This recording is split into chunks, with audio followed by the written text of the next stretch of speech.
Doctor sir, నా బిడ్డ అసలు నిద్రపోయేది లేదు సార్. ఏం చేయమంటారు సార్? మూతి దగ్గర పెడుచుడు, ఒకేసారి కోమాలోకి వెళ్ళిపోతాడు. అబద్ధం కాదు, అనుభవంతోనే చెప్తున్నాను. నా భార్య చూసేదానికి అచ్చు నీ మానే ఉంటుంది. ఇప్పటికే 3 సార్లు పోయినా నేను కోమాలోకి. సార్, బిడ్డ నిద్ర పరిస్థితి ఏందో కొంచెం చూడండి సార్. అటెండర్ సార్, బిడ్డకి నిద్ర పట్టేది లేదంట, తీసుకొని పోయి అన్ని చెకప్లు చేపి. బిడ్డనే తల్లినా?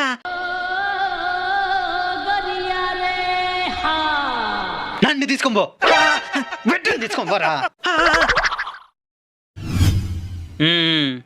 రిపోర్ట్లన్నీ పరిశీలించిన, అట్నే ఇంచో నువ్వేం చేస్తున్నావు కూడా పరిశీలించిన. రిపోర్ట్లలో ఎలాంటి రిమార్కు లేదు. మరి ఏం చేస్తే నిద్రపోతాడు సార్ బిడ్డ? దగ్గర ముందు పాటలు పాడడం మానే, ఆటోమేటిక్ గా నిద్రపోతాడు. కాకి మరి కాక అంటుంటే యా నుంచి నిద్రపోతాడు బిడ్డ. సరే సార్. డాక్టర్ సార్, నా బిడ్డ అసలు నిద్రపోయేది లేదు సార్. ఏం చేయమంటారు సార్? మూతి దగ్గర పెడుచుడు, ఒకేసారి కోమాలోకి వెళ్ళిపోతాడు. అబద్ధం కాదు, అనుభవంతోనే చెప్తున్నాను. నా భార్య చూసేదానికి అచ్చు నీ మానే ఉంటుంది. ఇప్పటికే 3 సార్లు